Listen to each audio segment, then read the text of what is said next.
Floor is yours. Okay. Hello, I'm calling this public hearing to order. Welcome to our public hearing on the proposed rule filed under Washington State Register number 2606004 for the 2026 hunting season proposal. For the purpose of the record, I wanted to establish that the department filed a continuance on February 16th of last month to change the scheduled time from 3:30 in the afternoon to 10:30 this morning on today's date. The original rule publication, or CR 102, was filed as under Washington State Register number 26-04-120 on February 3rd, 2026. Thank you for joining us remotely today. My name is Scott Bird, and I'm the agency's rules coordinator for the Department of Fish and Wildlife. Today's date is March 11th, 2026. The time is now 10:31 a.m. This meeting is being recorded, and recording will be made available online on our rulemaking page shortly after the meeting has concluded.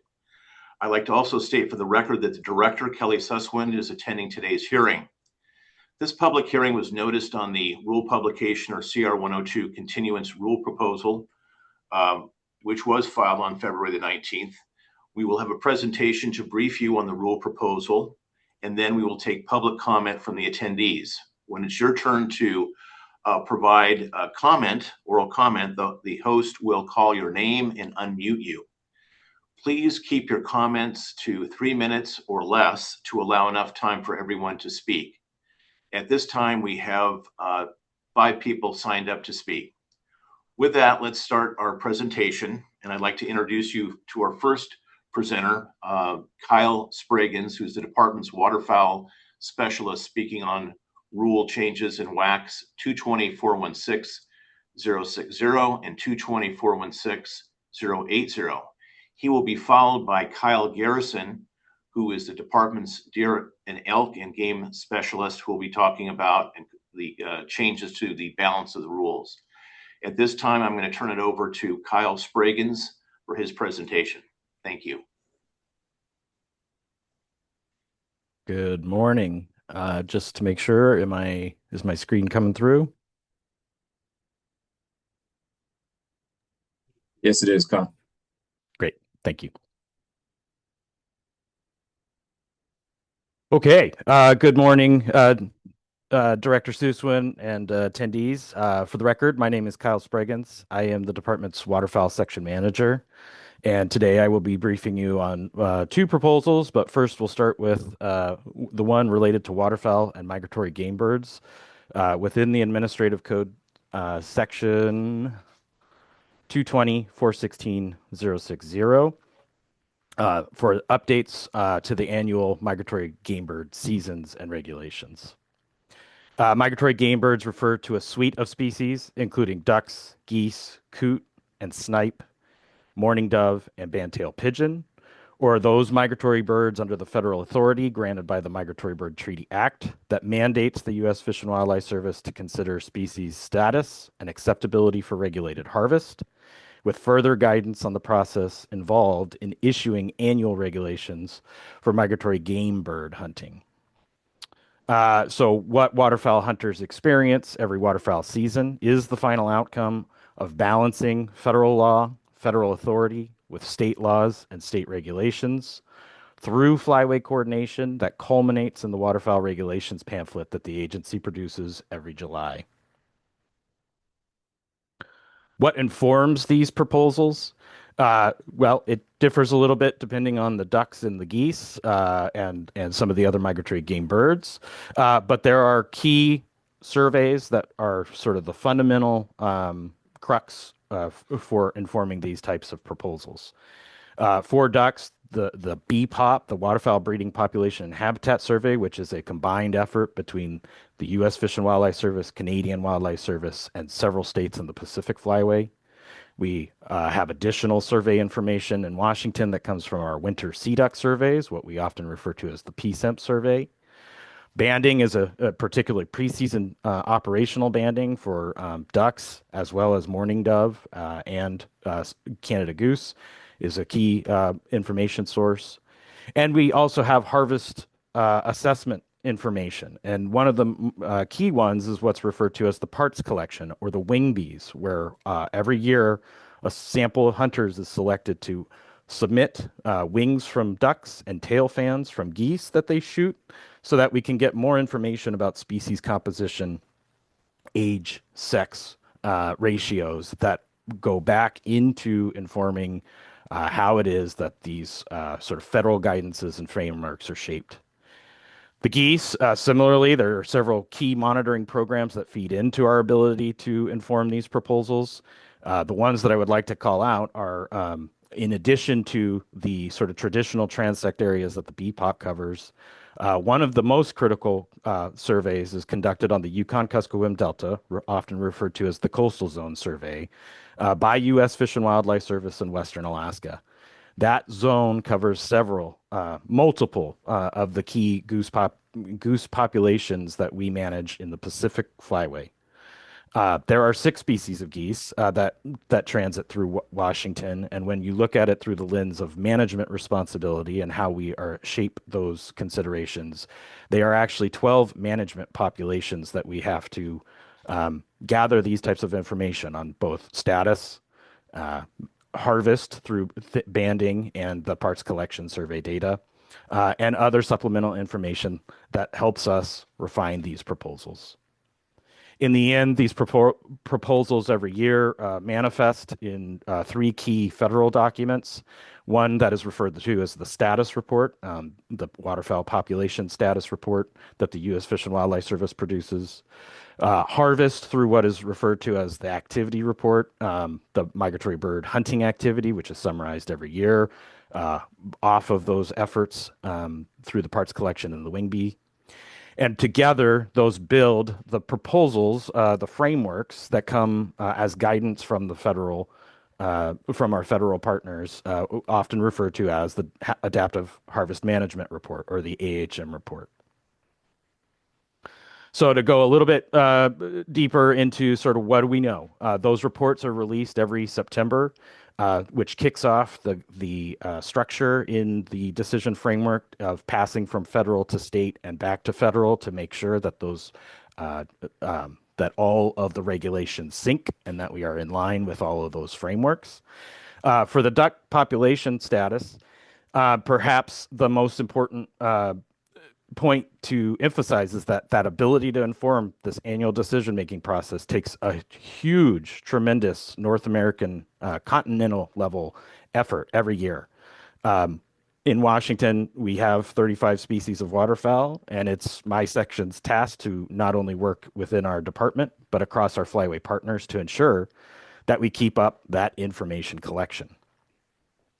I already mentioned the BPOP survey, the waterfowl breeding habitat and the waterfowl breeding population and habitat survey is its actual technical name. It was completed in 2025. This gives us sort of the big, broad continental look across all duck species, all duck species that are picked up on that survey, largely dabbling in diving ducks. But so we get a total duck estimate, which was 33.98 million this past summer. That's no real change, no change from the previous year, the 2024 survey. It is about 4% below the long-term average, but reminding that this BPOP effort, when we say long-term average, that dates back to 1955.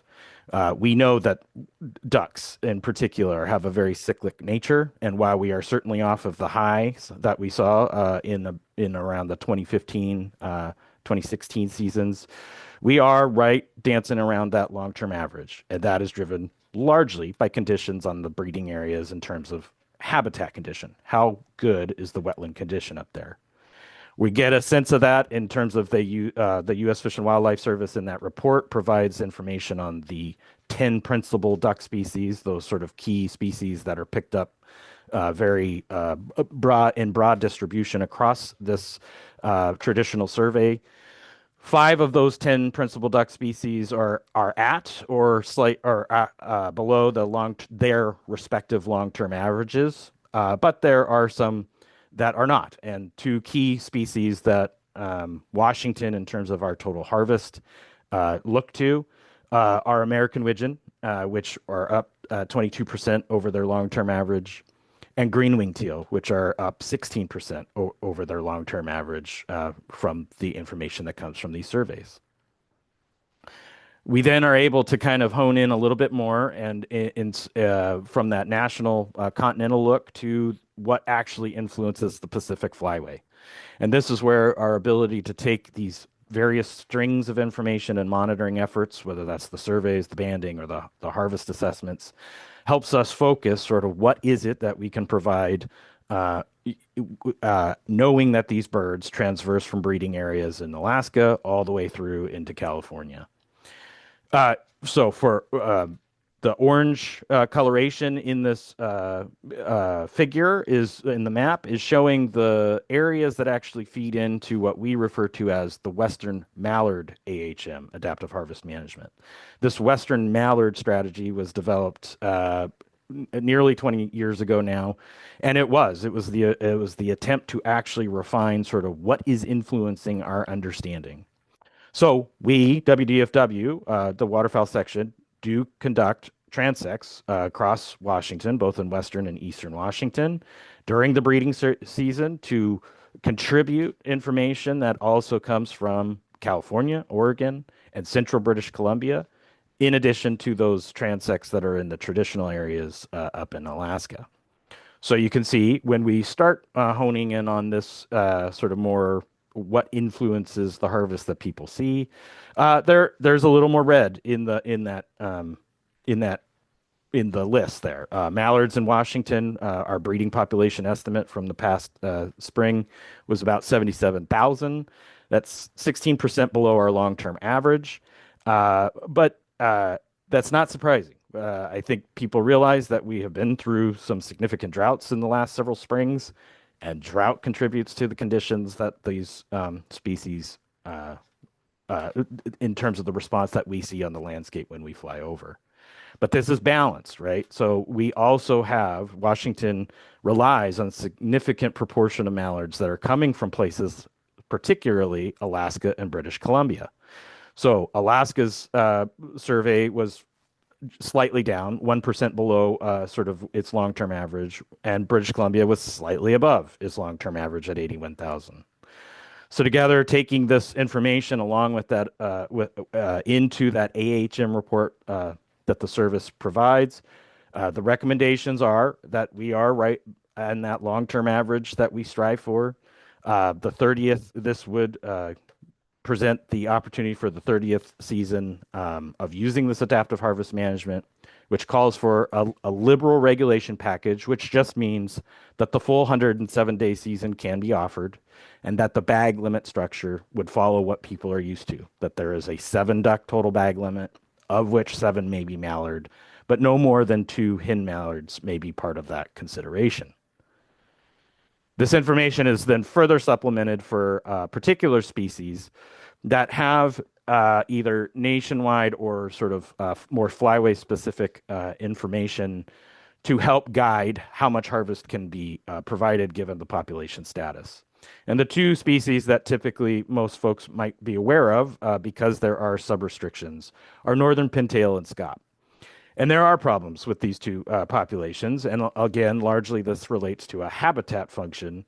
But this is why these long-term monitoring efforts, whether it's surveys, banding, and harvest, allow us to sort of understand what is the available harvest in these populations. So northern pintail, while still below their long-term average, significantly below their long-term average, the 2.2 million is well above the closure threshold, and it's actually improvement over the previous season.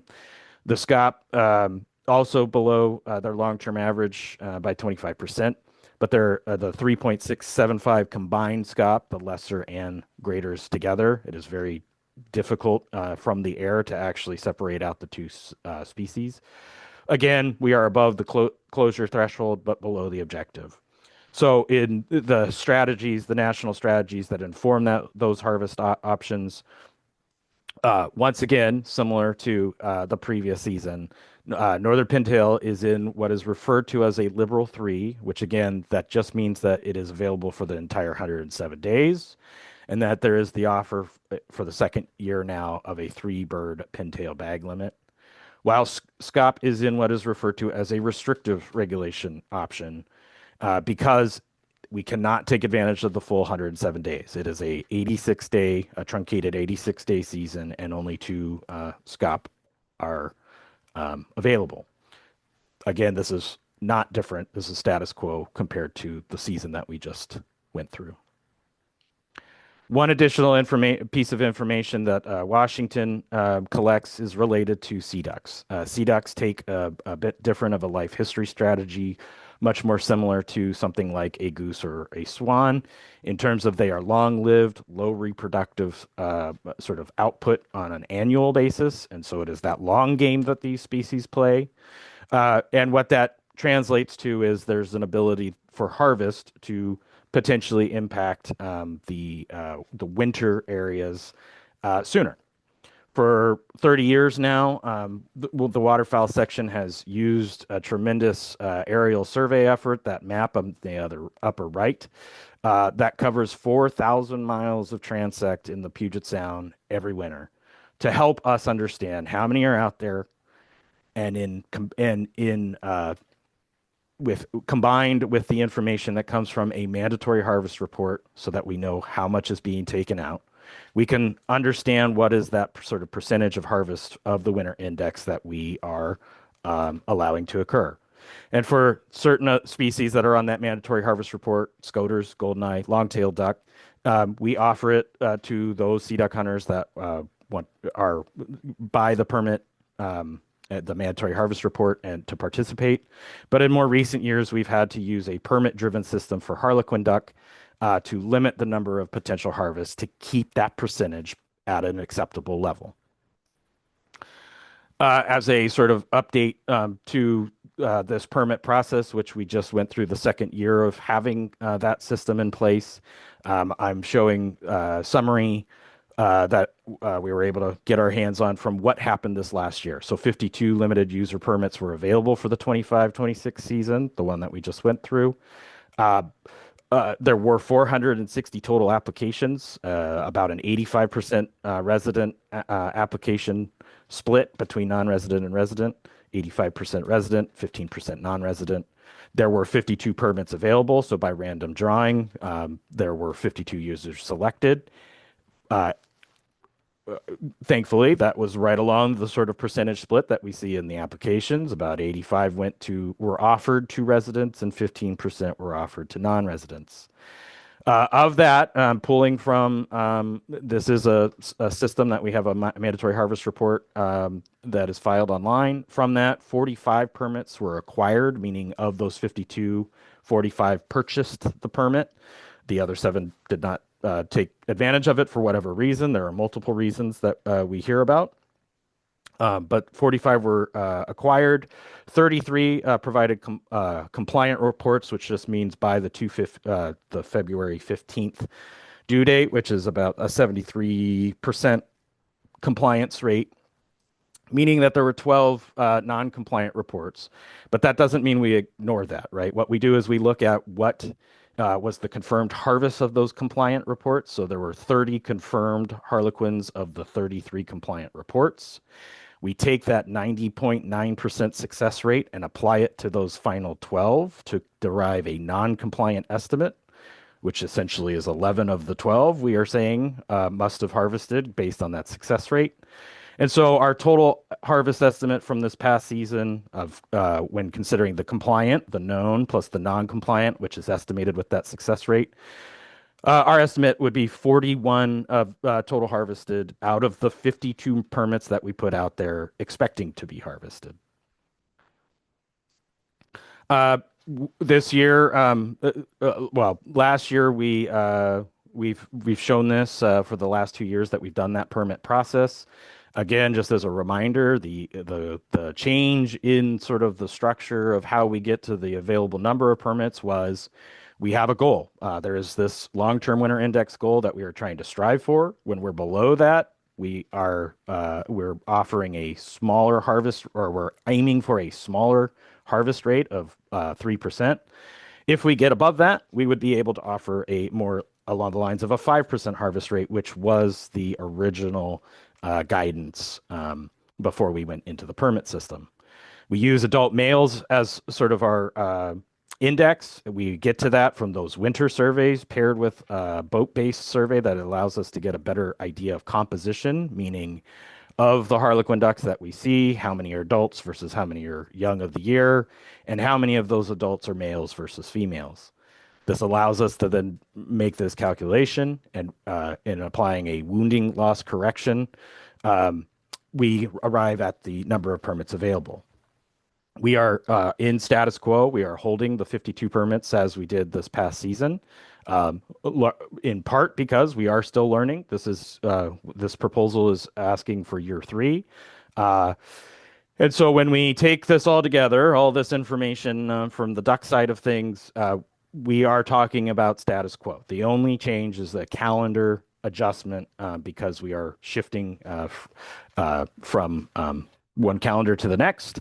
And so we are able, the proposals offer the full 107-day season, except for Scott, as usual. We are providing those 2-day youth hunt opportunities, which shift because of that calendar, just sort of adjusting for the calendar. So September 26th and February 6th in the Western Washington, October 3rd and February 6th in Eastern Washington. There is that 1-day veteran and active military hunt, which overlaps that later opportunity for youth. So it is a youth and veteran active military on February 6th. This is provided by the fact that we have a 2-day closure during the regular season. That is how we have to offer that opportunity. So there will be a 105-day general season for duck hunting that would open Saturday, October 17th. That seems like a big jump from this past year, which opened on October 11th. But the way that we calculate the season start and end is looking at what is the last Sunday in January and back calculating 107 days. And so this past season that we just went through ended on January 25th. It happens to be that January 31st is on the Sunday next year. And so that makes, instead of just an annual drift, this is a significant shift in the actual calendar dates. From a bag limit structure, it is the 7 ducks, as I mentioned, no more than 2 pintail. And from those other federal strategies that come in, 3 pintail, 2 redhead, 2 canvasback, 2 Scott for that 86-day season, which would open on November 7th. And in Western Washington, we are status quo in comparison to our state discretion bag limits for Scoter, Goldeneye, both at 3 again, and Longtail duck at 2, and then the 52 available permits that we mentioned that would be available for the 26-27 season in that similar drawing format. Okay, that's for the ducks, and then quickly for the geese.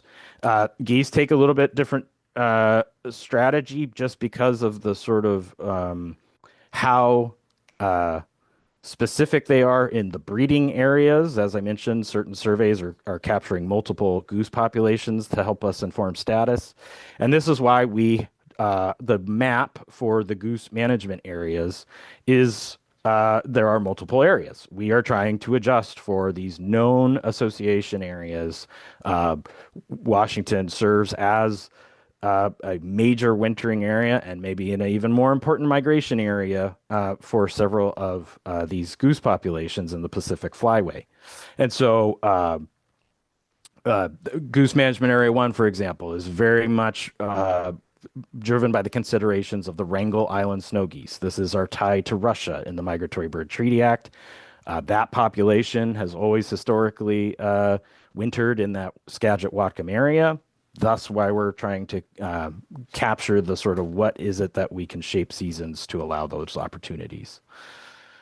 The only real change, the only significant change proposed is one that is tripped by a federal framework revision, an update to a goose management plan. This goose management plan for the Pacific Flyway focuses on the Pacific population of greater white-fronted geese.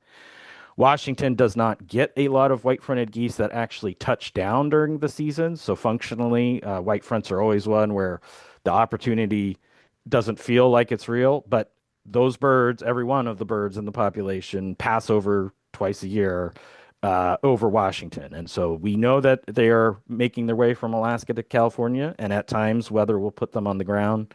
Um, but the rationale behind this proposal is that while this population is still above the sort of flyway goal, the population goal for, or the objective for this population, we are in a 7-year decline. We've come 40% off of the peak in just a 7-year period of time. And so there was a reanalysis of the bag limit frequencies. How often do certain bag limits actually are certain bag limits achieved? And bag limits above 6 were achieved less than 2% of the time in the flyway. And so while that was uh, offered as the upper limit, the sort of upper bag limit option, it just didn't make sense. And so that plan was updated, and that trickles through all flyway states through the federal framework. So that is the one adjustment we need to make that is proposed to be made there. In terms of the other geese, just sort of a reminder, last year we went through a reduction in the bag limits on cackling geese and Canada geese across the state. Depends on the goose management area a little bit, but there was adjustments across the board. We are not proposing any further reductions in bag limits, but as a reminder, those are being driven by status of certain populations. And one of the populations of concern is cacklers, what most people would refer to as cacklers. Minima, the smallest version of the white cheek geese that we get, largely in the southwest 5 counties. But that population is very close to a full-blown closure threshold, and it is the charge of the flyway to make sure that we are uh, doing those actions that will allow us to regain the objective, get it back to that blue dash line. And there is these restrictions that have been put in place over the last couple of years. Is not just Washington. This is the areas of the flyway that have those species, those populations that come through. So no further reduction. The one adjustment, and this would be a recommended adjustment from what was actually in the proposal sheet at the time, is a slight adjustment to the actual dates. Again, this big calendar shift, the jump to catch back up, provided the opportunity to make sure that the dates aligned better than what we had suggested, and that one of the constraints in Goose Management Area 2 is that no season date may be offered after February 15th because of that population status size. So, aiming for that piece, and that the total sort of sum of segments, the season length, the 74-day season length, is being adhered to. The slight adjustment is that in Goose Management Area 2 Coast, that the second segment would start December 12th. And that in the GMA2 inland, that third segment, it cannot go past the 15th. There was a wrong date in that proposal that was put out there. This would need to be adjusted to February 7th to 15th to adhere to that federal framework. And then the final recommended adjustment is related to Goose Management Area 4, specifically the white goose dates. Again, because of sort of calendar, the bigger shift this time around, there were some small tweaks that needed to be made in the dates. And so the closure period, that sort of bottom line, there's that closure period in the middle of the season would be between November 30th and December 22nd. This is to provide the days that for that late season segment at the end, and that late season segment would be able to be extended to March 10th, which is the last date that we can actually put days on the calendar. So those are the two subtle recommended adjustments. In terms of total days available, it is exactly the same as last year. It is just those calendar catch-up adjustments. The other goose that folks think about are brant in certain parts of the state. There is no fundamental change compared to this past year. We are still in a restrictive zone and in the across the entire flyway. So there are restrictions in Alaska, Washington, Oregon, and California that have been invoked this past season, and they will be again the one being proposed. Just adjustments to the season dates. Clallam and Whatcom are able to offer 3-day seasons, which take a Saturday, Wednesday, Saturday structure. Unfortunately, the Skagit midwinter is requires us to start closed. That winter population has been below the threshold that allows us to even consider opening it. We still do a survey within season to determine whether there is any available opportunity. We conduct those flights in early January and inform the Brant hunters by well, as soon as we can turn it around, but it's usually by sort of the week before the proposed Saturday that would open. But at this point, it starts closed. And then Pacific County is able to take advantage of a 10-day structure, largely because it is just a harder place to hunt. And so the harvest that we are able to monitor through mandatory harvest shows us that we just have more opportunity to allow folks to get out there. That season would start January 16th, so one Saturday before most of the others. Brant would be an available opportunity on that February 6th combined youth, veteran, and active military dates, specifically in Clallam, Whatcom, and Pacific. And the inclusion of Skagit will be completely dependent on that in-season survey. Some of the other migratory game birds, there are no proposed changes, just calendar date adjustments to catch up. This includes coot, snipe, mourning dove, exact same season date and bag limit structure. And finally, bandtail pigeon, which has a 9-day season and a 2 daily bag limit, and it requires a mandatory harvest report, but no fundamental difference compared to last year. And finally, while folks may not realize sometimes that falconry has ties to these season structures in the migratory game bird side, it does in terms of falconry is viewed kind of like a weapon type. It is a method that is allowed, but the bag limit structures and the dates have to sort of coincide with the days that we have open.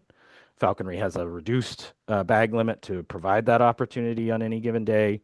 And then the only bonus days, additional days that we're able to provide because it is an overlap with that 107-day requirement of the duck season are during the periods that are youth or youth and veteran active military across the state. And so those will once again be provided similar date structures as in past seasons, just an adjustment of the calendar. In terms of public comment that was specific to waterfowl, we did receive about 57 comments, a combination of themes, some duck-oriented goose topics, sort of kind of blended multi-topic comments, and then 20 that were topics that are not things that are addressed in an annual season setting. We are preparing for the 3-year season setting in future year, but those are not topics that we open in the WACs in these annual season settings. So there was general support. There was certainly confusion over that calendar shift, the optics around the jump from October 11th to October 17th. But as I mentioned before, that is strictly because we ask what is the last Sunday in January and then back calculate. There are several comments on the season structure that were asking for dates going into February. That is not allowed under federal law. Duck season cannot exceed January 31st date, with the exception of the youth and veteran active military potential bonus dates, which again we offer by taking out of the regular season. And then just sort of general confusion over the current status of goose populations in Washington and Pacific Flyway, and we're working on trying to get better information out to folks around what is that status of these geese. And several equipment and goose management area topics that, again, are a 3-year season setting items. Not sure if there's any questions. I actually can't see the director at the moment, so let me know, director, if you want me to keep going to the next one or if you have any questions about that one. No questions, Kyle. Nice job putting a lot of information in a concise presentation. Thank you. You bet. Okay, I have one more, and this one is very short. This one is related to the regulated access area restrictions for waterfowl, coot, and snipe hunting. This is the briefing uh, presentation on WAC 220.416.080, which revolve around these regulated access restrictions. This is all this is an addition to an identified area due to an acquisition that was just sort of off timing cycles. Formalizing this site, this new DFW site, into the actual waterfowl regulated access area site list. That is a WAC that has existed for many years based on input during one of the 3-year season setting cycles. This is just trying to sort of catch up the aligning of timing of being able to offer that with that acquisition. This particular area was purchased with a strong justification due to the high densities of dusky Canada goose. This is down in the North Willapa Bay area, just outside of Raymond. Dusky Canada geese are closed to harvest due to their low population size, and this area is one of the highest densities of sort of the mixture of Canada and cackling geese that we get. But trying to balance that habitat value and for dusky Canada geese and the other Canada cackling geese that are coming from Alaska, with providing particularly walk-in accessible waterfowl hunting opportunity, which is a very hard thing for to be able to provide. So try to balance those two desires and interests. That is where we actually had an emergency rule that ran this past year, where the opportunity is actually run as a reservation site through that reservation site system that the private lands or private land staff is able to put on. So what this does is it provides better description of sort of what is it that we are regulating? What are we tuning down to be able to balance that sort of species and access desire?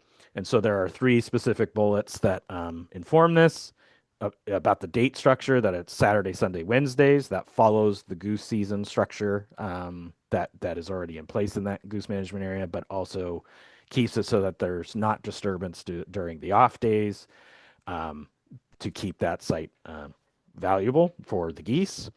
There is a time constraint about the sort of how far before and the running through that reservation system. And then finally, that there is sort of an assigned parking to site registration requirement. That just keeps it much more straightforward of who is assigned what site on the field. And so this opportunity actually provided 5 different hunting units that are being run through that reservation system. And this is just formalizing this into the WAC. So in terms of public comment, to date, we've only received 3 specific to this. There was general support, and there were certainly comments during the season about the how that opportunity ran, and people seemed very positive about the way that was being structured. There were certainly directed calls for an updated reservation system that provides sort of a better opportunity for more individual hunters to make use of these types of regulated access sites. And that is certainly a conversation that has come up before, and we will continue that conversation to find better ways of allowing more waterfowl hunters the opportunity to take advantage of those types of opportunities. And that's it. No questions from me, Kyle. Very clear. Great. I will stop sharing. Kyle Garrison.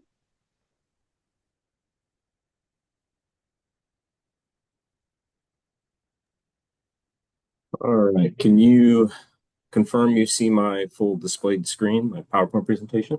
Yes, we can see it. All right. Pleasure to be here with you, Director Suzwin. My name is Kyle Garrison. I'm the Ungulate Section Manager in Game Division and presenting the Ungulate Section's rulemaking proposals. So you'll see this throughout the presentation today. I'll give you a title slide, covers the WAC, in this case, WAC 220.220.090. This is Reduced Rate Combination Elk General Season Licenses. I'll show you a page like this. So the proposal here is to create a new section that allows hunter education instructors the purchase of a second elk tag when drawn for an HEI incentive elk permit and to discount this incentive tag by $40. So the rationale for this proposed change is that, number one, the licensing requirements for this tag type were inadvertently removed during rulemaking in 2025 that was associated with our license fee increase rulemaking effort. So this previously existed, it got accidentally taken out, so we need to bring it back for the licensing infrastructure. But what is new in this proposal is to discount this incentive elk permit by $40. That's proposed because it's consistent with what's provided to master hunters already, which is similar volunteer-based help from volunteers and the public, help out the agency and the management objectives that we have. And this is also consistent with RCW 7732-155, which encourages non-monetary incentives to promote instructor volunteer service. So this is consistent with that rule. Hunter education instructors are volunteers that contribute over 20,000 hours to our agency and significantly benefit our mission. So throughout this presentation, you'll see here, I just provide a clip of what this rule change actually looks like. So this is the language that's in the WAC. This is the change. It's essentially exactly what I just told you. So sometimes I'll summarize what's in the WAC. Sometimes I just show you exactly what's here. Comment themes on this proposal included support. So some folks recognize volunteer contributions via incentives. I think this is a nice idea. People commented that it was good to sustain participation in the hunter education program for the continuation of hunting in our state. There was opposition that was expressed, particularly about objection to discounts in general or incentives in general. And there was concern for fairness about this, considering recent license fee increases. So how is it one group gets an incentive and a decrease versus other folks have had increases? And there were comments unrelated to the proposal that I don't break down here. Okay, so moving forward, we have WAC 220.412.040. This is Washington raffle hunts. I've got two proposals in this rulemaking request. So proposal one is to revise the WAC's language for the big game raffle program by removing prescriptive and outdated requirements for contracting and raffle execution. And proposal two is to add a section specifying that any raffle hunter must comply with all applicable hunting rules and regulations, which is consistent with the language that we use in WAC 224.12.060, which is the auction hunt WAC and very similar to this one. Rationale here is that removing this prescriptive and outdated rule language, these are things like using certified mail, which we no longer have to do in the era of email. It's an option for us, but we don't really do that. It doesn't need to be dictated to us. And it directs contracting processes that are actually a little bit outdated with current contracting rule. So this simplifies the rule and aligns it with modern contracting procedures. And this recommendation is made in consultation with WDFW's Business Services Program, which houses our contracts office. If adopted, the existing prescriptive language would be used to create an internal SOP, a standard operating procedure, to guide raffle conduct and reporting, but no substantive changes would occur to the raffle procedure or the raffle execution. Proposal two is just to provide enforcement consistency. It's just good practice that we have consistency in terms of how we state our enforcement options in the WAC. Okay, so here's what the WAC changes look like. This is a fairly long WAC, and there's lots of sort of sections that we kind of are tidying up here. I don't show you all of those, but what I'll point out, for example, is section 4 here is really specific to how a NGO might bid on getting a raffle tag. This is really contracting rule, better handled by state contracting rules and bid procedures.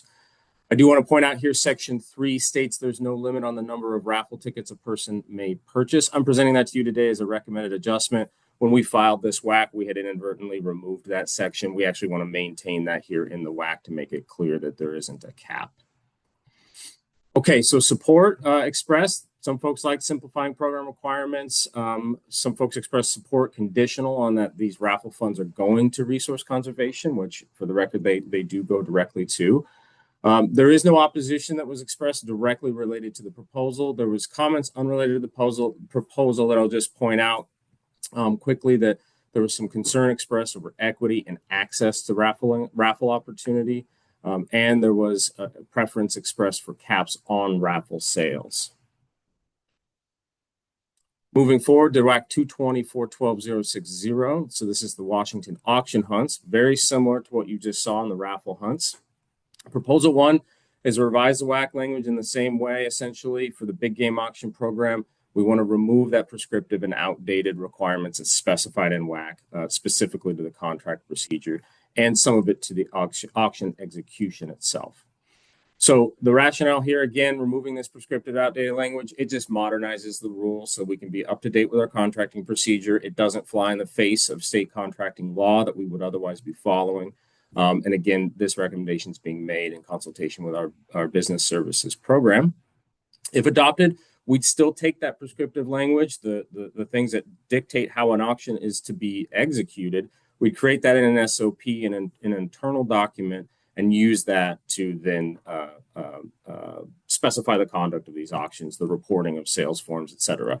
So no substantive changes are being made to the auction procedures or the auctions themselves, but this will provide some flexibility to the NGOs that do provide this important work for us.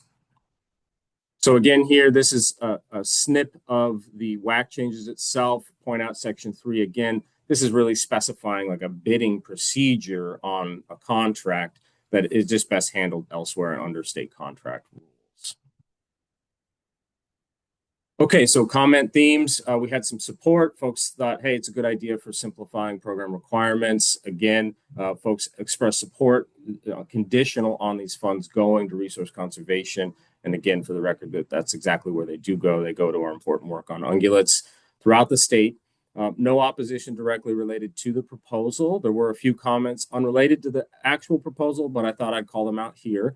There was concern or criticism about the overall auction system, but again, not the proposal. There was a dislike of auction hunts that was expressed, and there was concern over equity and access to opportunity for these hunts.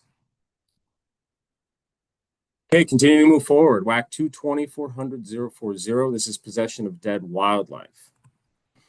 Our proposal here is to create a new section that makes it unlawful to collect naturally shed antlers from deer, elk, or moose while on closed public land or private land without permission. The proposal also specifies penalties for WAC violations. Rationale here is that existing penalties do not effectively deter shed antler collection on closed public lands or on private property without permission. Therefore, clarifying this rule and adding a criminal violation removes the financial incentive to trespass and collect antlers. And so what we're saying here is that a person could go and trespass, could go on closed public lands, and we have those closed for important reasons like winter disturbance on ungulate populations. They can go collect antlers. If they're caught, those antlers aren't necessarily something that we can take from them, despite the fact that they were caught trespassing. Those antlers have a fairly high financial value. If you collect enough of them, it might be so financially rewarding that it really outweighs any cost of a penalty of a citation. So we want to clear this up a little bit. So this is what the WAC change looks like.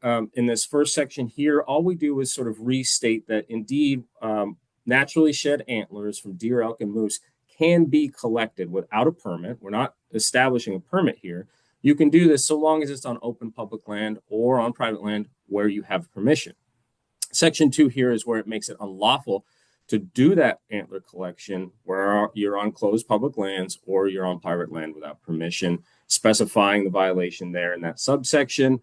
And then 3 again, section 3 here is also specifying those violations under RCW 7715-290. Comment themes here. There was support. Some people thought it was a good idea to have better enforcement for trespass on closed land. There was some opposition expressed, the perception of unnecessary regulation, namely, and comments unrelated to the proposal that I don't break down here. All right, WAC 220-410-030, Game Management Unit Bounty Descriptions for Region 3. This one gets pretty exciting, so I'd hold on to your seat. Proposal 1 is just to adjust some unit descriptions for GMUs 342, 352, and 360 to reflect existing boundary conditions that are roads and current naming conventions. Pardon me. Rationale here is that the existing WAC descriptions are just a little out of date. They haven't been updated in a while. They reference non-existing conditions or road names. So these are administrative adjustments that are needed to reduce public confusion and clarify hunting regulation boundaries. So here's the WAC changes. Again, GMU 342, 352, and 360. We're taking out references to a landslide before 2009. We're taking out non-existent roads like Clover Springs Road, and we're taking out reference to South State Route 410's detour, which is no longer present. Comment themes here. There's support, clarifying, modernizing boundary descriptions using identifiable features as proposed. There were no opposing comments, and there were a handful of comments unrelated to the proposal. WAC 224.12.090, multi-season deer and elk tags. Our proposal here is to remove the CWD, that is chronic wasting disease, incentive multi-season deer tags. So we had originally created these a number of years ago to encourage hunters to take part in voluntary CWD sampling in Eastern Washington in Region 1. That CWD sampling there in Region 1 is now mandatory, and so these tags are no longer necessary or needed to encourage that participation. We've made it mandatory, so the incentive isn't necessary anymore. So here's the WAC change, snipped directly from the WAC. So you can see we're keeping our 8,500 standard multi-season tags at the top. The 50 in the center are for hunter education instructors, and then the 100 at the bottom, we're crossing those out, taking them out of the WAC table. These are for folks that had participated in our, again, the voluntary CWD surveillance sampling program. Comments here, there was support. Some folks recognize that incentive tags are no longer needed. There was some opposition, mainly in a preference to retain an incentive to encourage participation in the program, despite it being mandatory now. And there was a perceived loss of opportunity because we are removing multi-season permits. And again, comments unrelated to the proposal. Okay, now we're moving into some permit level changes. So up first is 224.15.030. This is deer special permits. So the first proposal is to adjust the WAC title to reflect the current license year. We want to live in the moment here, and we've got to change this to ensure that we can offer these in the 2026 license year. So you can see that snippet down the bottom, a very simple change, just reflecting the existing license year. Proposal 2 is to adjust special hunt permit dates. So date adjustments are needed for many special hunt dates to correspond, or in some instances to avoid a general season, or for some other reason to meet a specific management purpose. For example, you might want to make sure you open on a Saturday, or you might want to stagger hunts for some reason that's locally important. So I don't show you all these changes because there's many dozens of hunts listed in our WAC tables. It would be quite onerous to show you all of those. I just show you a snippet here where just the one change is occurring, updating this date change in the Wenatchee hunt in the senior category. So lots of changes like that. But if it's only a date change, I don't show you all of them in table. Proposal 3 is to reduce antlerless whitetail deer special permit hunts in GMUs 130, 133, 139, and 142 to 0 for the second deer, senior 65 and older, and the hunters with disability categories. Rationale here is that deer in these GMUs, this is Whitman and Lincoln counties, experienced another episodic hemorrhagic disease. This is usually called EHD. This outbreak occurred in late summer of 2025, and this caused significant losses in white-tailed deer. This also follows an outbreak that occurred in 2021 and again in 2023. So removing these hunts promotes population recovery because they are antlerless permits and they manage hunter expectations. We don't want to issue permits out there if there's really not a legitimate hunt for a hunter to go out there and participate in. So this table here isn't directly from the WAC. I've consolidated them into a table just to show you for convenience. Again, we're looking at the second deer, the senior category, and the hunters with disability categories. Hunt names are on the far left. The hunting method, meaning the weapon type, there is in the second column on the left.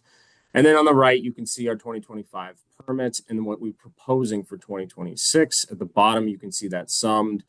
So a loss of 100 permits here, again, to promote population recovery.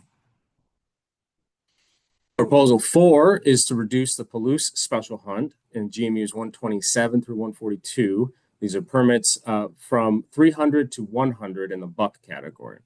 So the rationale here is very similar. Deer in these units experience another EHD outbreak. This is a repeated occurrence over the last 5 or 6 years. This has caused significant losses in our white-tailed deer, unfortunately. Hunter participation in this hunt has also steadily declined since 2021, so there's not as much interest from the hunting community here. Removing these hunts promotes population recovery and, again, manages those hunter expectations. So you can see here at the bottom, just the single hunt for Palouse going from 3 to 100. Proposal 5 is to adjust black-tailed deer special permits in GMUs 621, 624, 636, and 651. Rationale here is that permit level increases are recommended based on 3-year trends in harvest, effort, and success rates. We use this information to do a simple population reconstruction, and we can derive from that a conservative antlerless harvest target. This additional opportunity, importantly, is being allocated to underrepresented user groups, and namely here, hunters with disabilities and seniors. That's something we've been trying to work particularly hard on. So populations here in some are doing well. We can afford some increase in harvest. So here's a table of these hunts. A few of these hunts have an asterisk behind them. That just that just means it wasn't offered in 2025. So this is a new hunt that we're establishing, in this case, in the hunters with disabilities category.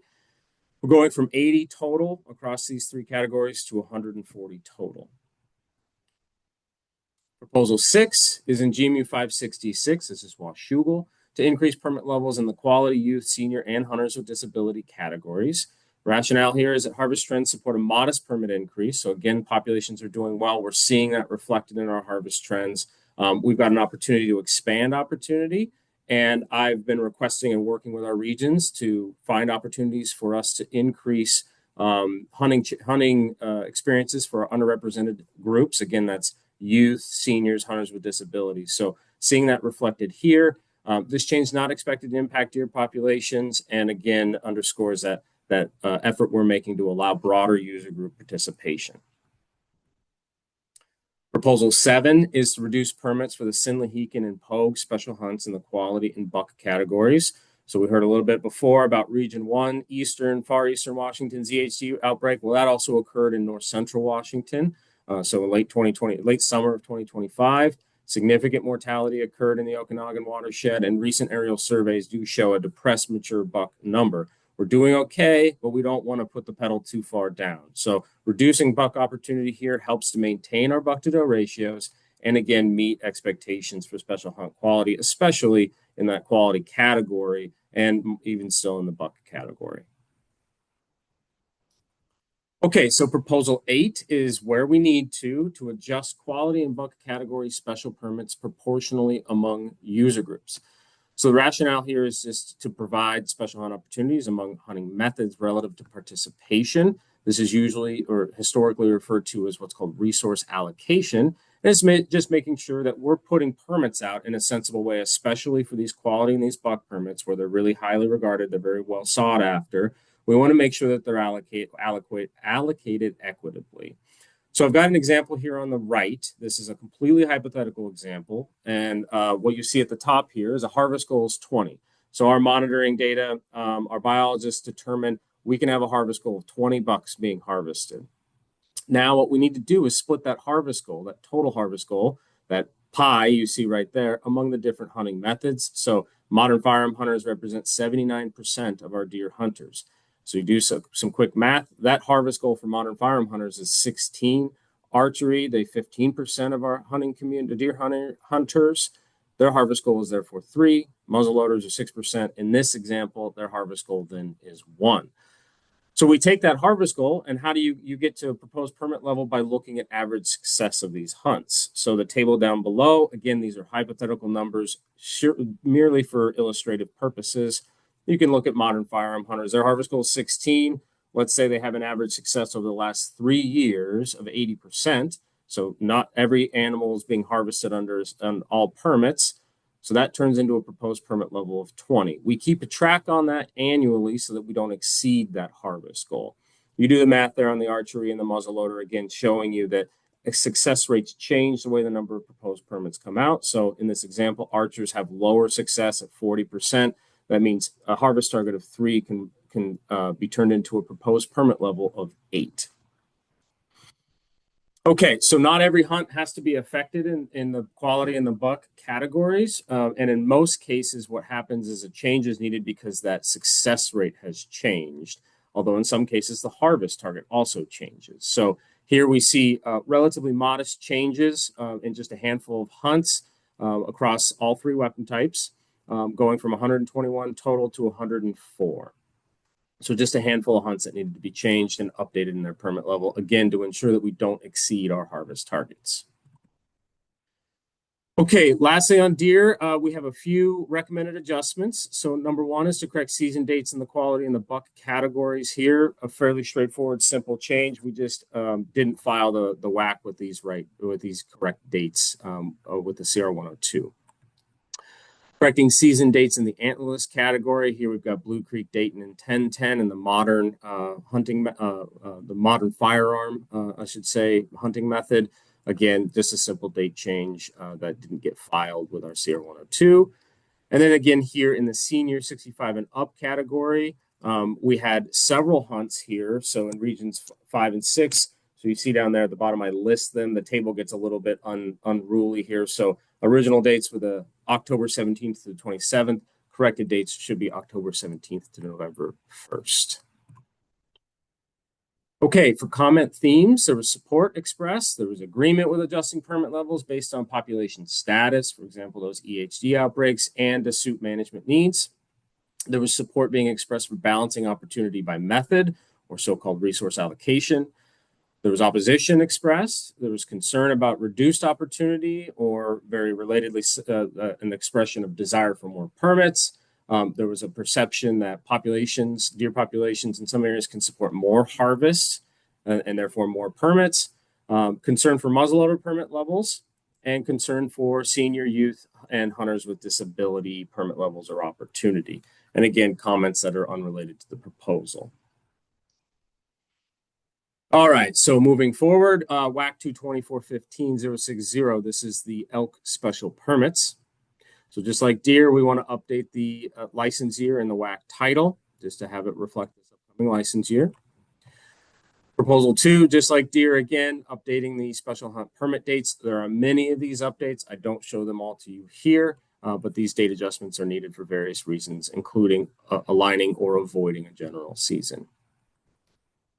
Proposal 3 is to create 2 additional muzzleloader hunts in elk area 1054, each with 5 permits, and to stagger these hunts from December through February. So the rationale here is that it corrects an administrative error last year that reduced what used to be a single Blue Creek muzzleloader permit from 15 to 5. So we want to bring that total of 15 back. But we decided, hey, it would be better, since these are related to damage mitigation. Let's make a more consistent harvest pressure through time, reduce hunting crowding, and so let's stagger these across 5 permits in 3 hunts. So this again reduces crowding and overall improves the effectiveness. So you can see there in blue, these are the new hunts, we're going from 5 last year to 15 in the upcoming season. Okay, we're still in the elk WAC. Proposal 4 is to adjust permits based on population status. So this is going to cover several different populations, but in general, these adjustments aim to balance hunting opportunities with population status and management needs. So when populations are stable or they're increasing, we tend to try to expand our opportunities commensurate with that expansion in population, and the inverse being true as well. So when population numbers decline, permit levels are typically reduced or restricted. So some of these changes may also address specific management objectives, such as reducing localized populations to mitigate agricultural damage. So I'm going to break Proposal 4 up into a few sub-proposals. Proposal 4A is for the Yakima elk population. Here we're proposing to increase special permits in the antlerless category. And we're doing this because this population is currently above objective. It's doing really well. It's been doing quite well for a number of years now. So we're currently around 10,800 animals, which is above its objective range of 9,000 to 10,000 animals. So we want to get this population back down to our objective level. It's better for a multitude of reasons. We want to be able to offer this opportunity and also a large population like this starts to get itself into trouble with agricultural damage. So going from in this category, a total of 2,020 to 2,635. I do want to point out again, we talked a little bit about that resource allocation piece. A permit does not equate an animal being harvested. In fact, success is much, much lower than 100% typically, and usually much lower than 30%. So this does not equate to, in this example, 600 more animals being harvested. We like to roll this harvest opportunity out over time, sort of gradually get this population back into objective levels. Okay, continuing at this, increasing proposal 4A is increasing special permits in the youth and hunters with disability categories. Again, this is the Yakima population, so same rationale here, trying to offer a good amount of opportunity for these underrepresented groups here. This is mostly for antlerless, a handful of bull permits though, and going from in some 303 to 406. All right, so proposal 4B is to create an East Okanagan hunt and adjust the Joyce and Peninsula special hunts to address agricultural damage that's occurring in these areas. And again, we're trying to allocate these among underrepresented groups. It's been an effort we've been looking at for a couple of years to try to increase those permit opportunities for these groups. So pretty simple changes here. East Okanagan, 3 different hunts being rolled out. These are new. They didn't exist in 2025. So we've got a total of 15 coming on board there. Again, to assist in that agricultural damage occurring in this area. The bottom has the Joyce and Peninsula hunts here, so going from 11 to 22. And I want to call out that the Joyce hunt at the top in the antlerless category, we're expanding the method of which you can use to apply for this category, so opening it up to a larger hunting community. Proposal 4C is to reduce the Williams Creek, Wynoochee, and North River special permits in the antlerless category. So these are GMUs 673, 648, and 658.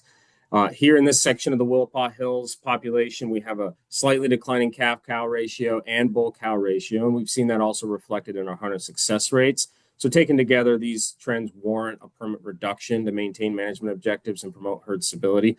This population is doing well. It's a good performing population. We want to keep it that way. So this is just good management, good housekeeping, and making sure we're not over allocating our harvest. So going in some to 65 to 45 for the 2026 season. Okay, proposal 5 is to remove all of the alkali special hunts. So these hunts are within GMU 371 and within the entirety of Yakima Training Center. Unfortunately, YTC's unable to permit public access in the upcoming 2026 season due to staffing constraints that are associated with financial constraints that installation is experiencing. So since we can't guarantee that there's public access, we really can't offer these permits either. So all these hunts have to be temporarily removed. We intend to bring them back immediately once we have access, but it might not work out for the 2026 season, given that these are in the draw. The system just isn't going to permit late season offering of these. So we've got to pull these back. Our regional leadership from our program manager and our regional director are working hard with the YTC installation commanders and leadership to try to sort this out. We're optimistic it'll come back soon, but for now have to temporarily take these off the books. Proposal 6 is to reduce and redistribute antlerless tags in elk area 2032. So this is north central Washington, where we are particularly concerned about agricultural damage by elk. However, in this area, this Malaga hunt area, we've actually seen a decrease in the damage that's occurring. So we want to lower the amount of permits to be commensurate with that reduction in damage that's happening. So reducing that across the antlerless 65 and up, those senior hunts and hunters with disability category permits. But we want to increase our youth category permits and then extend the youth and senior modern firearm season, antlerless seasons from November 1st to the 12th to November 1st through to December 31st. So here again, overall permit reductions warranted, damage has declined, access has become more limited, so that in particular is harder for hunters with disabilities. So there's that commensurate reduction in overall permits, but then we're redistributing them, extending season length is trying to make a bit of a trade-off here. That increased season length is a bit of an extension of that opportunity. And improves opportunity to those underrepresented groups, in this case, the youth hunter. And one thing that's usually pretty good is youth hunters, where access is challenging by private landowners, they're usually more amenable to permitting youth access than other group access. So going from a total of 100 to 70. Okay, proposal 7, again, like you saw in deer, where needed, we want to adjust quality and bull category special permits proportionally among user groups. Again, this is called resource allocation by some.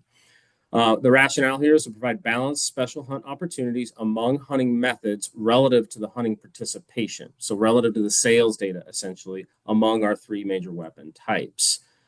So again, hypothetical example here on the right. This is purely hypothetical to illustrate how this works. In the case of elk, we see a little bit different statistics in participation. So modern firearm hunters are 64% of our hunting community for elk. A harvest goal of 20 means a harvest goal of 13 for modern firearm hunters, given that 64%, you do that math. Archers, 21% equals a harvest target of 4. Muzzleloaders are 15%. That equals a harvest target of 3. So again, there at the bottom, purely hypothetical. You take a harvest goal of 13. If you have a success rate over the last 3 years of 80%, that gives you a permit level of 16 because not every permit is filled successfully with a harvested animal. So in sum, what you'll see is changes to these. A lot of the time, it's not necessarily a change in the harvest target. It's a change in that average success rate through time, although in some cases there is a harvest target. And so a harvest target change. So first up here, we do have considerable harvest target changes. And so we're upping a harvest target, and then we're allocating that harvest out proportionally among the different weapon types. So this page here is for in the quality and the bull category.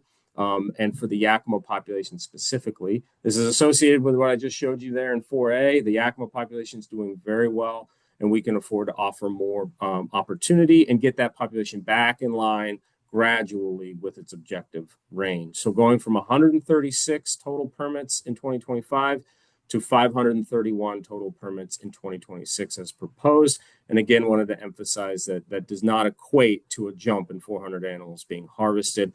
Success on these permits is usually quite low, considerably lower than 30%, although in some of those quality categories, success can be quite high. Okay, so outside of Yakima, there are some other herd area quality and bull category adjustments under resource allocation. So here, I break these down here in some going from 127 to 136. You'll notice that there's some red and some blue here for the Kalakam hunts. These are being presented to you as a recommended adjustment that I'll break down here in just a moment. Okay, so starting off recommended adjustments. Number 1, we've got a couple of special hunt dates that we didn't file correctly with the CR 102, so we want to update those in the quality and the bull categories. Fairly simple, straightforward changes here. And then I just mentioned the Kalakam special hunt opportunity permit levels and the quality category being changed. So going, you can see here in red, we had originally proposed 22, jumping that to 29, 10 to 14, 8 to 11. We just did a survey here last week, documented a population that's doing quite well. It's stable at objective, and we saw a very high bull ratio, so 21 to 100 cow bull ratio. Our objective criteria is 12 to 20, so this population, in sum, is sort of doing quite well. A modest increase in bull harvest is warranted here, something we can offer to the public, and those proposed permit levels ensure a sustainable bull harvest over time to maximize that long-term opportunity. So we want to roll this out consistently, not just have a big jump in this early year. Okay, so for elk comment themes support, there was agreement with permit increases where they were proposed, and there was support for providing balance opportunity across hunting methods.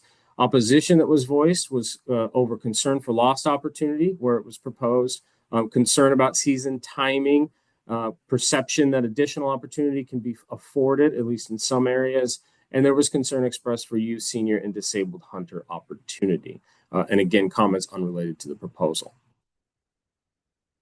Okay, moving forward, this is WAC 224-15070. This is moose seasons, permit quotas, and areas.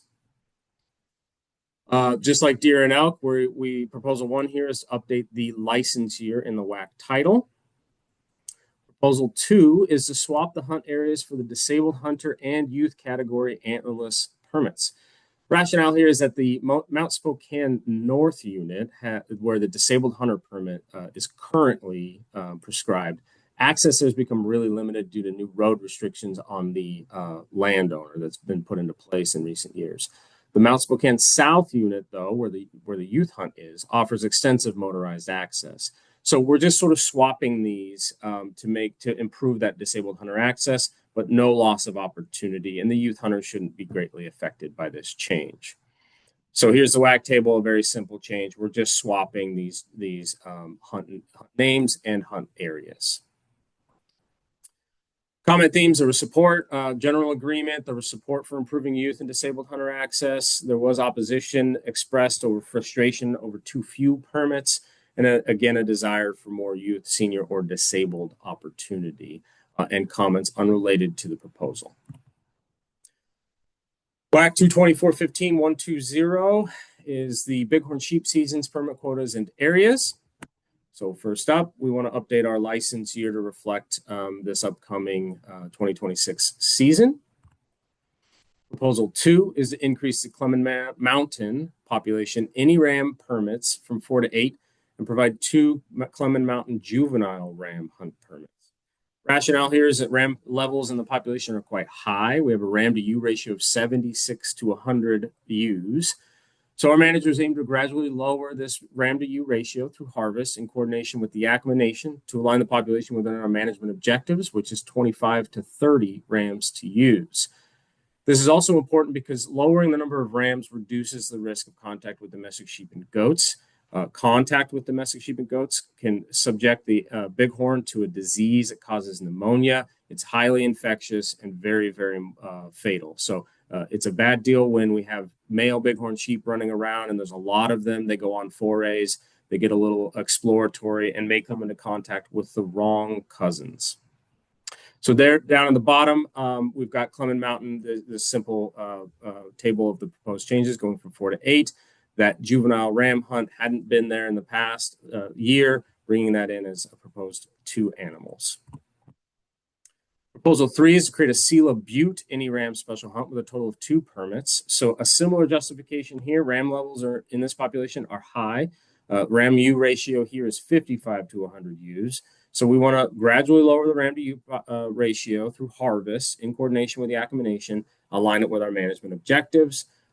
Again, lowering this number of rams reduces the risk of contact with domestic sheep, reduces that risk of getting disease and those very unfortunate and consequential impacts from bighorn sheep pneumonia. Notably, this proposal also reinstates a hunt that we had previously closed for a disease management study. So the good news is that we're sort of bringing this back. This population is doing all right and can sustain some harvest. Proposal 4 is to remove the Wanaha any ram special hunt. Rationale here being that this hunt in particular is rotated annually among WDFW, Oregon's Department of Fish and Wildlife, and the Confederated Tribes of the Umatilla Reservation. So we had it in 2025. It's time for us to hand this off to our management partners, and they'll get it for a couple of years, and we'll bring it back when it's our turn. Proposal 5 is to create a Swakane youth category, adult youth special hunt with a total of 2 permits. So the rationale here is that we aim to slowly reduce the population to objective range through consistent but conservative harvest of ewes. So the population currently is around 230 animals above the objective of 150 to 180. A gradual reduction in population level also will mitigate vehicle collisions along Highway 97A and reduce disease risk from nearby domestic sheep and goat flocks. So as the bigger this population gets, we'd love to have big bighorn populations. Unfortunately, they get in trouble on Highway 97, and this is a population that doesn't have bighorn sheep pneumonia. We want to keep it that way and really mitigate the risk as much as we can. Proposal 6 is to adjust the sheep unit 13 named Quillamine, this description to remove reference to Colocum Creek. This change is simply intended to improve understanding of hunt areas and associated regulations. So removing that reference to Colocum Creek retains where we intended this hunt area to be and avoids confusion that we've heard from our hunters on a number of occasions. Okay, comment themes on this WAC. We heard some support. There was agreement for the added opportunity, support for managing disease risk, and for clarifying our hunt areas. Opposition was voiced in particular about frustration of limited opportunity and low draw odds because of that limited opportunity, and comments unrelated to the proposal. All right, WAC 224-15-130. This is our mountain goat seasons, permit quotas, and areas WAC. Permit 1 is to adjust the WAC title to reflect the existing license year. a necessary change that you saw in all the other ungulate permit whacks as well.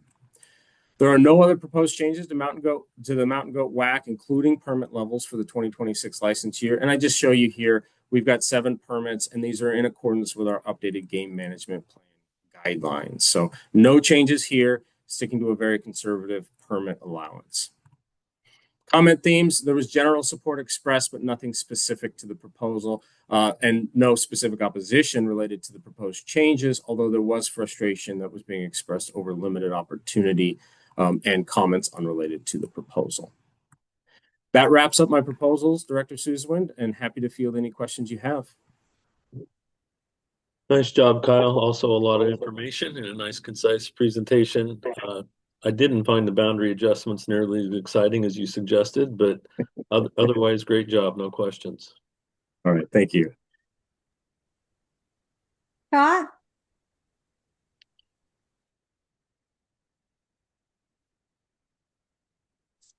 Okay, thank you, Kyle, Garrison, and Spraggins. We'll now take verbal comments from the attendees. The host will call out the names of those who are pre-registered. When it's your turn to speak, Jamie Lee, who serves as our agency rules analyst, will contact you and will unmute you so that you can speak. Once you have confirmed we can hear you, please state your name for the record, just as you were attending the meeting in person, and the rule or WAC that you are submitting your comment for or speaking about. Staff will be listening and considering your comments, your verbal comments. However, staff will not be responding today to comments or questions received during the course of your public comment in the course of this hearing today. So the time allowance is basically 3 minutes per comment. And if you'd like to speak, please use the raise hand feature located on the bottom of your screen. Again, as a reminder, please keep your comments to 3 minutes or less. And at this time, everybody is muted. Thank you. I'll turn it over to Jamie. First on the sign up for verbal comment, I have Sean. Sean, I am going to unmute you.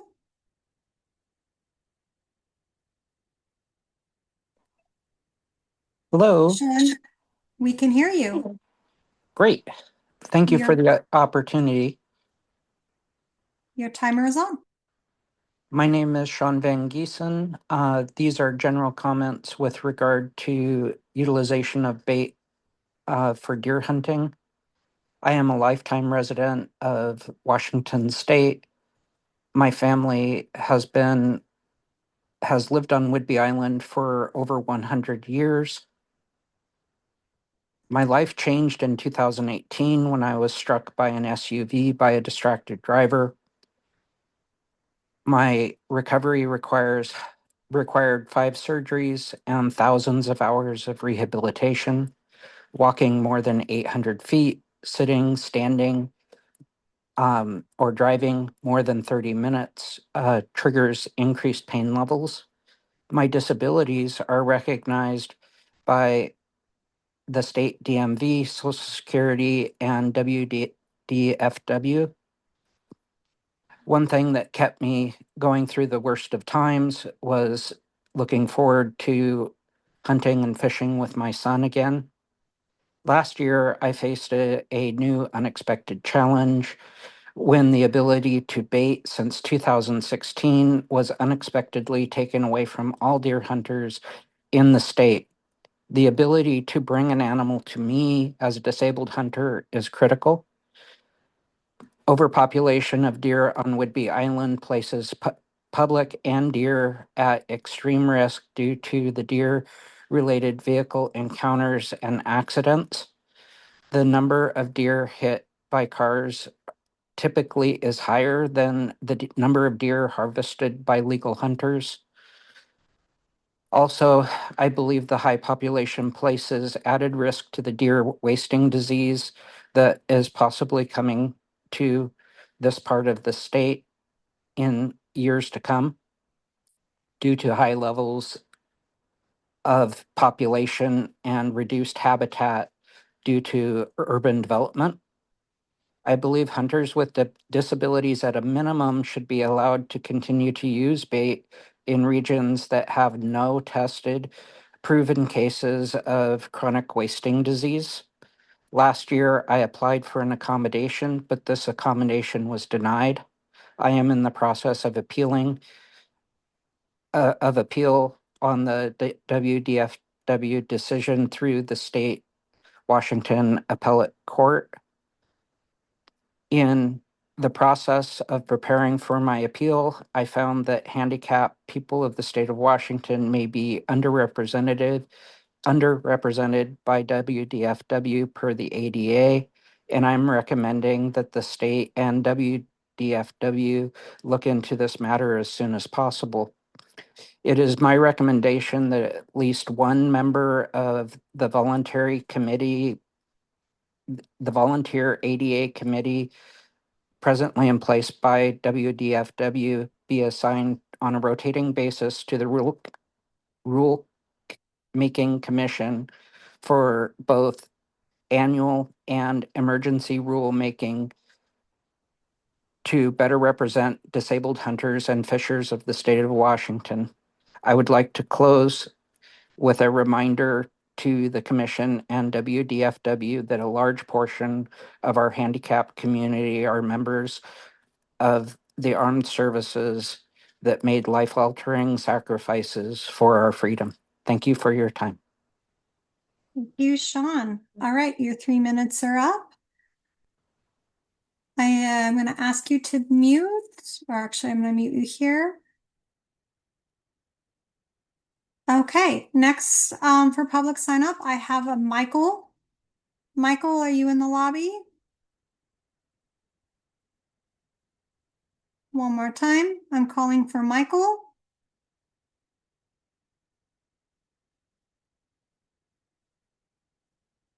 Okay, Michael. Moving on, I have a Tucker Johnson. Tucker Johnson, if you are in the lobby, if you can raise your hand.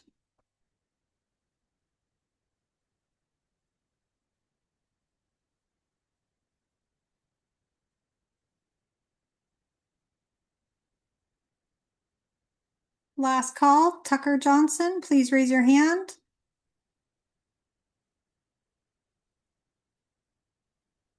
Okay, I have next on the lineup, Jack. Jack, if you're in the lobby, can you raise your hand? I do have someone named Jack Nineman, which is the name listed. I'm going to allow to talk. Jack, can you hear me?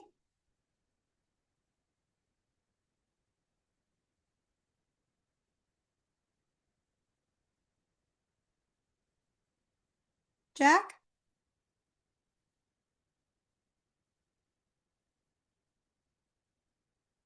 You're unmuted.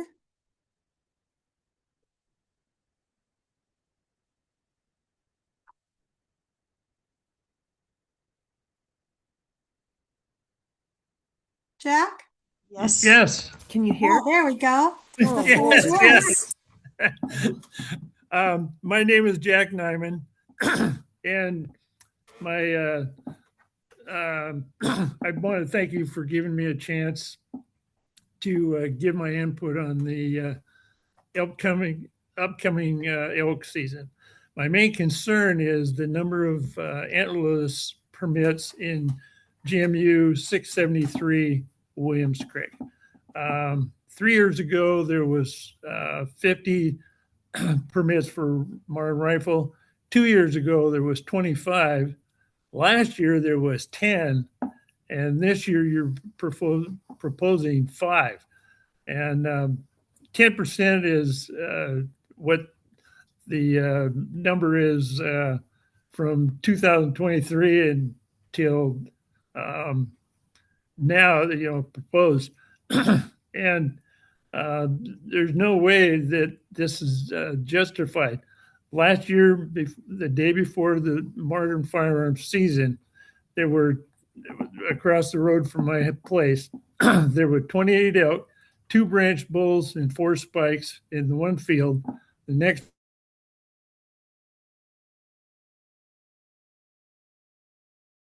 field up the road, there were 22 elk, and there's no data for 2025 yet, but the 25 permits for rifle hunters and were harvested 14 elk, and in the archery season, which was the same 12 and 14 days, they have harvested 24. In 2023, there was 50 permits, 32 elk were harvested, 22 by archery guys. 50 permits and 22. There was 30 guys, 30 elk harvested for modern firearm. Archery, there was 26. In 2021, there was 41 elk for 50 permits and 25 for archery. In 2020, there was 32 permits, 50 permits, 32 elk harvested by modern firearms, 48 for archery. And in 2019, 50 permits, 22 elk were harvested by modern firearm, 46 for archery. Based on those numbers, the user group allocation is way out of whack. And so I feel that the user group allocation is not equal. Based on those numbers, any area that is open for antlerless archery, the guys should be able to have to apply for antlerless permits. And that's the only way that these numbers are going to equal out. And so the main reason that the elk numbers are so low is because of the leased land by American Forest Management, which has three areas right in the Nacelle area, and another lease option off of the Crown Main Line.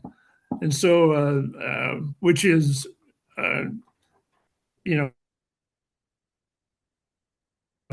contains many thousand acres. And so that creates the opportunity, less opportunity for guys to harvest an elk when there's less land. Guys are just really, really upset that these these leases are occurring, but no trespassing besides. And so, based on that, the 10% number of from 3 years ago, 50 permits to 5, it just doesn't make sense. It just doesn't make sense. And, Jack, I'm going to have to interrupt you because we're way past that 3-minute mark. Can you submit like a final sentence or two in conclusion? Yeah. And but my main case is the 5 permits proposed this year. Actually, you should increase them to 25. And so, but that's basically it. So thank you very much. Thank you, Jack. Okay, I'm gonna meet you now. Scott, I have one more who signed a comment. Is there a David in the lobby? David, could please raise your hand?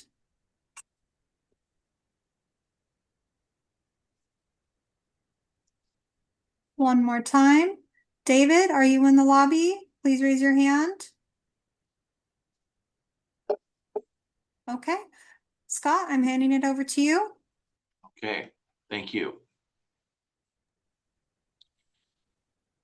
I want to thank those on behalf of the Department of Fish and Wildlife who provided their comments today, and to all those who have submitted written comments to us during this open public comment period for this rule project. We expect to receive a decision from the director within the next 2 weeks. That meeting will not be recorded, but the decision will be posted online and announced in an upcoming Department of Fish and Wildlife Communications news release. You can also look online at the agency's website under the rulemaking, in the rulemaking tab to find out more information about the decision of the director. Thank you again to everyone who has participated today, and this concludes today's rule hearing. Hey, Nick, you have Scott? your hand up?